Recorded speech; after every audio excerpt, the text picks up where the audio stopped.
अच्छा, स्क्रीन नजर आ रही है आप लोगों को? वॉइस तो म्यूट किया है मेरे ख्याल से। आप मैसेज पे बता देना अगर नजर आ रही है तो। अच्छा, चले हम स्टार्ट करते हैं। आज का हमारा जो टॉपिक है वो है टोटोलॉजीज एंड कंट्राडिक्शन। यानी ट्रुथ टेबल के जरिए हम देखते हैं कि टोटोलॉजी क्या होता है, कंट्राडिक्शन क्या होता है। बाकी लॉजिकल इक्विवेलेंस तो हमने पढ़ लिया था। कुछ और क्वेश्चंस देखते हैं लॉजिकल इक्विवेलेंस के रिलेटेड। उसके बाद इक्विवेलेंस लॉ देखते हैं। फिर इक्विवेलेंस लॉ को हम कैसे प्रूव करते हैं लॉजिकल स्टेटमेंट से, वो हम इसमें स्टडी करेंगे। अच्छा, सबसे पहले देखें कि टोटोलॉजी क्या होती है। टोटोलॉजी, जब भी आप ट्रुथ टेबल से सोल्व करते हैं कोई भी टेबल, तो आपके पास जो रिजल्ट हमेशा ट्रू आए। ट्रूथ टेबल कुछ भी हो, लेकिन जब आप उसको कंप्लीट सोल्व करते हैं तमाम वैल्यूज ट्रू आ जाएं तो उसको हम टोटोलॉजी कहते हैं। उसके बाद होता है कंट्राडिक्शन। कंट्राडिक्शन हम कहते हैं जिसमें तमाम वैल्यूज फॉल्स आ जाएं, उसको कंट्राडिक्शन कहते हैं। नेक्स्ट होता है कंटीजेंसी। कंटीजेंसी में होता है कि कुछ वैल्यूज ट्रू आती हैं कुछ फॉल्स आती हैं, वो कंटीजेंसी होता है। इससे रिलेटेड हम कुछ एग्जांपल्स देखते हैं। जैसे आप देखें, आपके पास इधर कुछ क्वेश्चंस हैं।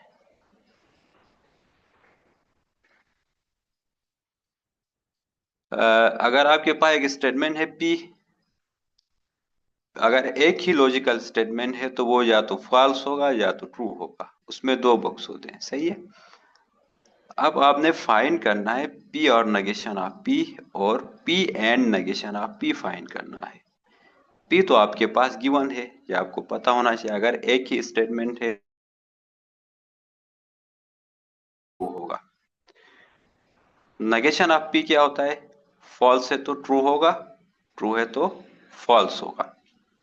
अब आपने पी और नेगेशन ऑफ पी फाइंड करना है, और मीन इन दोनों में से पी और नेगेशन ऑफ पी में कोई एक भी ट्रू है तो स्टेटमेंट आपके पास ट्रू होगा। तो इसमें देखो ये फॉल्स और ट्रू है, कोई एक भी ट्रू हो तो ट्रू होता है, ये ट्रू होगा।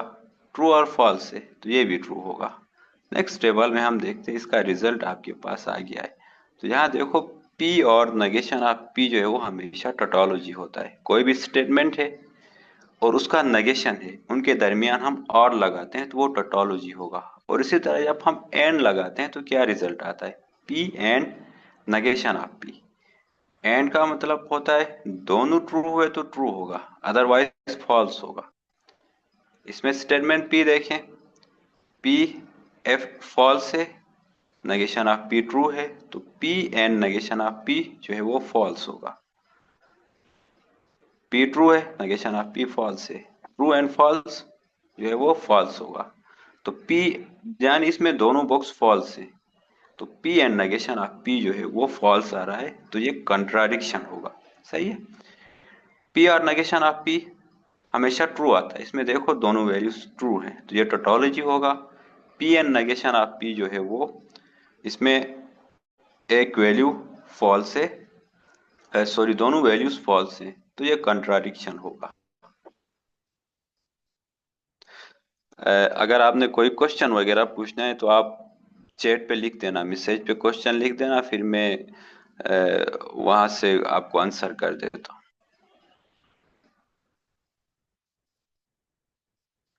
इसके बाद देखिए ये लॉजिकल स्टेटमेंट है। Construct the truth table for the proposition F1 जो है वो है P और negation of Q and P है। तो इसमें दो लॉजिकल स्टेटमेंट है, एक P है और एक Q है।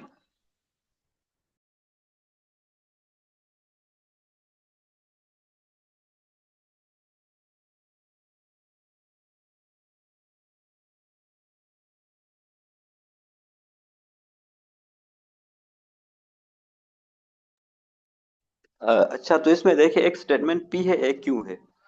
तो मैंने आप लोगों को बता दिया था अगर सिंगल स्टेटमेंट हो तो उसमें दो वैल्यूज होती है, या ट्रू होगा या फॉल्स होगा। अगर दो स्टेटमेंट है तो उसमें 4 बुक्स होते हैं। पी को 2 दफा फॉल्स 2 दफा ट्रू लिखना, या 2 टाइम ट्रू लिखो या 2 टाइम फॉल्स लिखो, एक ही बात है। और क्यों को अल्टरनेट साइन में लिखते हैं, फॉल्स ट्रू इस तरह से।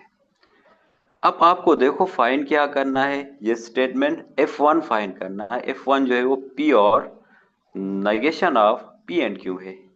तो ये टोटोलॉजी है, कंट्राडिक्शन है या कंटीजेंसी है, वो बता देना है।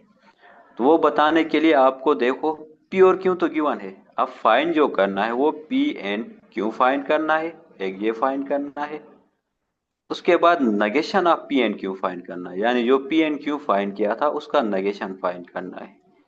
फिर P के साथ जो स्टेटमेंट है आगे negation of P and Q, इस स्टेटमेंट का और लेना है, और फाइंड करना है। तो आर में क्या होता है, नेगेशन में क्या होता है, एंड में क्या होता है, वो आपको पता है। तो अब देखिए जो नेक्स्ट टेबल है, इसमें हमने बना लिया है सारी टेबल हमने कंस्ट्रक्ट कर दिया। पी और स्टेटमेंट तो आपको पता होने चाहिए, अगर 2 स्टेटमेंट है तो इस तरह की एक टेबल बनेगी।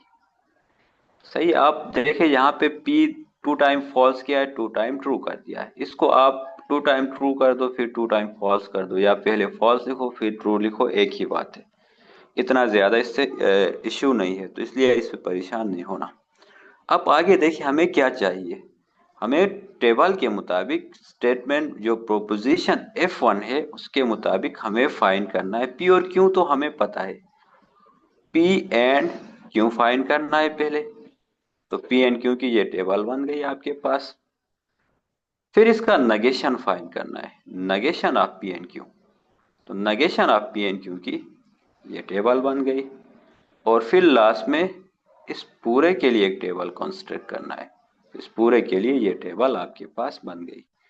तो अब देखो P एंड Q में, P और Q में एंड लगाना है। एंड में क्या होता है, दोनों ट्रू हुए तो ट्रू होगा, एक भी फॉल्स हुआ तो फिर फॉल्स होगा। ये एंड की प्रॉपर्टी है, एंड में यही होता है। अब नेक्स्ट टेबल में देखें, P एंड Q हमने बना लिया। एंड में क्या होता है, अगर दोनों ट्रू है तो ट्रू होगा, अदरवाइज फॉल्स होगा। तो इसमें देखें ये दोनों फॉल्स हैं, तो जो स्टेटमेंट है वो आपके पास फॉल्स होगा, फॉल्स आएगा। इसमें एक फॉल्स है एक ट्रू है, ट्रू है। जब एंड लगाते हैं ये फॉल्स होगा, ट्रू एंड फॉल्स ये भी फॉल्स होगा, दोनों ट्रू हुए तो तब ट्रू होगा। अब इसमें क्या करना है, इस टेबल में इसका नेगेशन फाइंड करना है। इसका नेगेशन जब हम फाइंड करते हैं, नेगेशन में क्या होता है, फॉल्स हो तो ट्रू होता है, ट्रू हो तो फॉल्स होता है। तो ये टेबल बनेगी true true true and false बनेगी। तो नेक्स्ट में आप देखें ये टेबल बन गई। इसका नेगेशन फॉल्स से ट्रू होगा, फॉल्स से ट्रू होगा, फॉल्स से तो ट्रू होगा, ट्रू है तो फॉल्स होगा। अब लास्ट में हमने क्या करना है, ये नेगेशन वाली टेबल है इसका और P के बिटवीन और लेना है, और मीन यूनियन लेना है। इनमें से कोई एक भी ट्रू है तो ट्रू होगा। और का मतलब ये होता है, और क्या होता है मैंने समझा दिया था, अगर दोनों फॉल्स हुए तो फॉल्स होगा। इसमें देखिए P फॉल्स है, ये ट्रू है, दरमियान में और लगाया तो ये ट्रू होगा। इसमें भी देखो P फॉल्स है, ये ट्रू है, फॉल्स और ट्रू ट्रू होगा, ये दोनों ट्रू हैं। ये देखें ट्रू है और ये भी आपके पास ट्रू है, ट्रू और ट्रू ट्रू होगा, ये ट्रू है, ये फॉल्स है, ट्रू और फॉल्स ट्रू होगा। तो इसमें देखिए ये पूरी टेबल जो है वो ट्रू बन रही है। नेक्स्ट मैं आप लोगों को दिखा देता हूँ कि ये टेबल कैसे बन रही है। ये पूरी टेबल ट्रू बन रही है। जब पूरा प्रोपोजिशन ट्रू हो जाए तो इसको हम कहते हैं टोटोलॉजी। तो यहाँ से आप देखो जो प्रोपोजिशन F1 है ये टोटोलॉजी है। टोटोलॉजी क्यों है, क्योंकि ये सारे ट्रू है। अगर सारे फॉल्स हुए तो ये कंट्राडिक्शन होगा, अगर कुछ ट्रू कुछ फॉल्स हुए तो ये कंटीजेंसी होगा।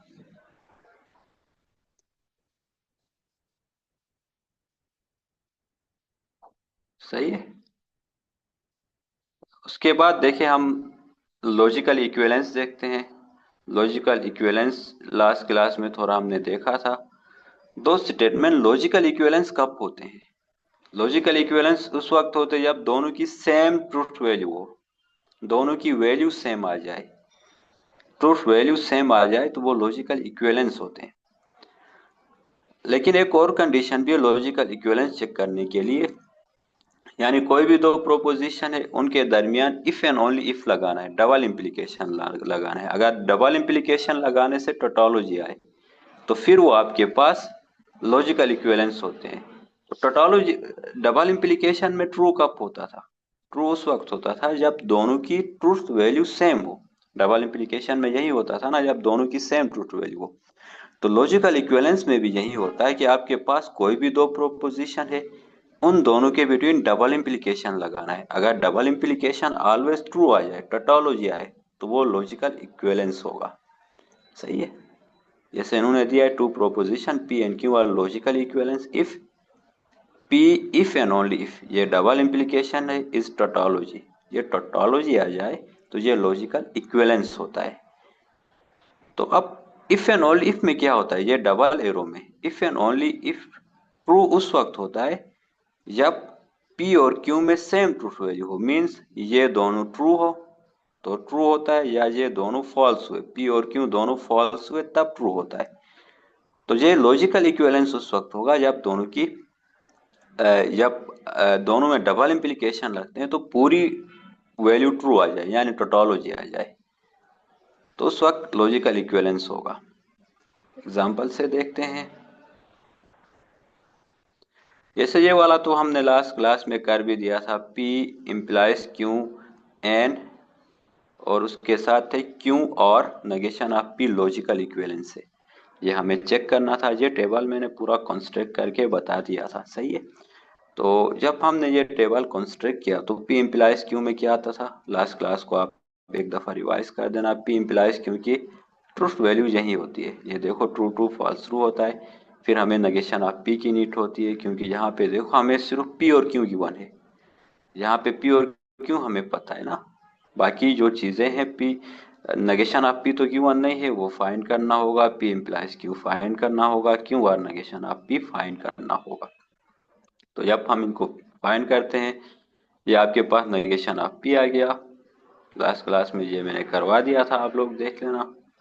तो असल में मैं दिखा के आ रहा हूँ यहाँ पे कि ये दोनों स्टेटमेंट लॉजिकल इक्विवेलेंस हैं, तो इनका डबल इम्प्लीकेशन टोटोलॉजी आ जाए, वो दिखा रहा हूँ। लास्ट क्लास में वो हमने नहीं किया था, हमने इतना किया था कि अगर इन दोनों में सेम ट्रूथ वैल्यू आ जाए तो ये आपके पास लॉजिकल इक्विवेलेंस होता है। और दूसरी कंडीशन, इनका जो डबल इम्प्लीकेशन है, ये डबल इम्प्लीकेशन मीन्स एक ये प्रोपोजिशन है और दूसरा प्रोपोजिशन आपके पास यही है,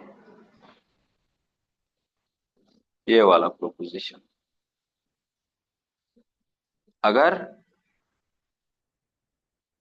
इन दोनों प्रोपोजिशन का डबल इम्प्लीकेशन टोटोलॉजी आई, मीन्स यहाँ पे सारी ट्रूथ वैल्यू ट्रू आ जाए, तो ये आपके पास लॉजिकल इक्विवेलेंस होता है। तो इसके हम टेबल बनाते हैं। देखिए आपके पास जो टेबल बन रही है, पी इम्प्लाइज क्यू की टेबल तो यही है, इसकी टेबल में देखो। और दूसरा स्टेटमेंट पी आर क्यू है, इसकी टेबल ये है, ये वाली इसकी टेबल है। आप इन दोनों टेबल्स को देखिए, एक ये टेबल एक ये टेबल, इनमें देखो ट्रूथ वैल्यू सेम है। फर्स्ट दोनों में ट्रू है, सेकंड भी दोनों में ट्रू है, थर्ड दोनों में फॉल्स है, फोर्थ दोनों में ट्रू है। तो अब इनका डबल इम्प्लीकेशन फाइंड करना है। तो डबल इम्प्लीकेशन में क्या होता था, डबल इम्प्लीकेशन में आपके पास देखो डबल इम्प्लीकेशन की कंडीशन ये थी कि अगर दोनों में सेम ट्रूथ वैल्यू है तो ट्रू होगा, अगर डिफरेंट ट्रूथ वैल्यू है तो फॉल्स होगा। मीन्स ये वाला स्टेटमेंट ट्रू है और साथ ये वाला स्टेटमेंट ट्रू है तो भी ट्रू होगा, या ये दोनों statement at a time false है, ये भी फॉल्स है ये भी फॉल्स है, तब भी ट्रू होगा, अदरवाइज फॉल्स होगा। अब देखो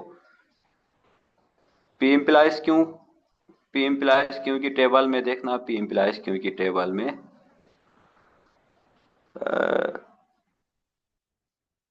अच्छा, पी इम्प्लाइज क्यों की टेबल में ये क्या हो रहा है, टाइम मेरे ख्याल से खत्म होने वाला है। ये मीटिंग का टाइम ना खत्म होने वाला है, खत्म हुआ तो ये तो फिर उसके बाद हम अ, ये मीटिंग यहाँ पे खत्म फिनिश ही करते हैं। अगर टाइम खत्म हो गया तो सही है, क्योंकि रमज़ान का टाइम है। तो इसमें मेरे ख्याल से इतना ही टाइम था। अच्छा, तो आपने क्या करना है, यहाँ पे पी इम्प्लाइज क्यू की टेबल देखो, ट्रू है, ये भी ट्रू है, ट्रू होगा, ये ट्रू है, ये भी ट्रू है, ट्रू होगा, ये फॉल्स है, ये भी फॉल्स है, दोनों में सेम ट्रूथ वैल्यू है, ये ट्रू होगा, ये भी ट्रू है, ये भी ट्रू है, तो ये ट्रू होगा। तो मीन्स यहाँ पे पूरी वैल्यूज ट्रू आ रही है। तो डबल इम्प्लीकेशन ट्रू आ रहा है, मीन्स ये टोटोलॉजी बन रहा है इसका डबल इम्प्लीकेशन।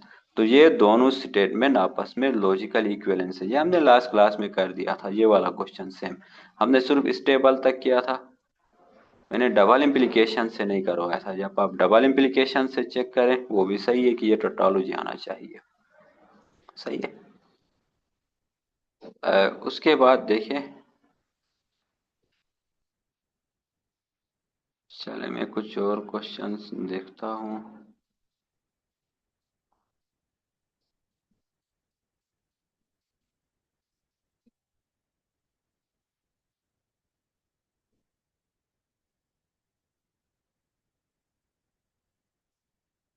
उसके बाद हम नेक्स्ट में अभी देखते हैं इक्विवेलेंस लॉ। इक्विवेलेंस लॉ क्या होते हैं? एक तो हमने ट्रुथ टेबल से लॉजिकल इक्विवेलेंस को प्रूव कर दिया, एक हम इक्विवेलेंस लॉ से प्रूव कर सकते हैं। ये किसी ने मैसेज किया है। अच्छा, आप अपना ना इधर नाम और रजिस्ट्रेशन नंबर इधर लिख देना, मैं आपकी अटेंडेंस लगा देता हूँ। नाम के साथ रजिस्ट्रेशन नंबर लिख देना, मैसेज पे ही कर देना।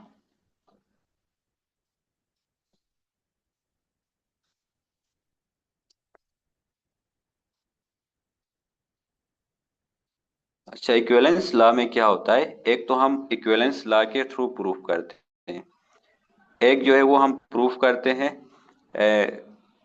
ट्रुथ टेबल से। ट्रुथ टेबल से तो हमने कर लिया, अब इक्विवेलेंस लॉ से हम कैसे करते हैं वो देखते हैं।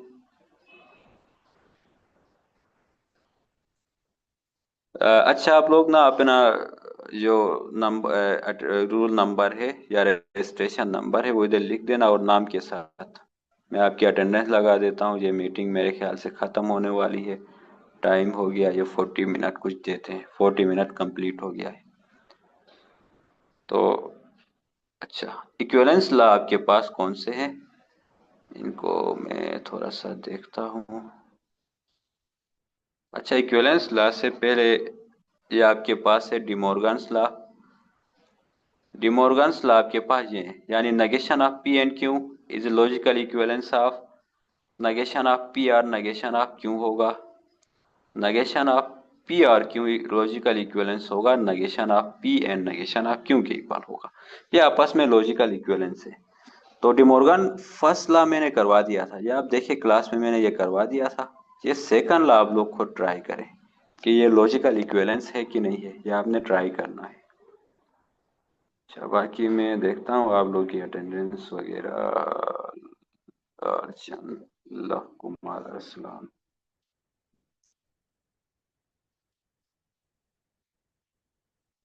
चले आप लोग अपने रजिस्ट्रेशन नंबर को यहाँ पे सेंड कर देना, बाकी हम नेक्स्ट क्लास में देखते हैं।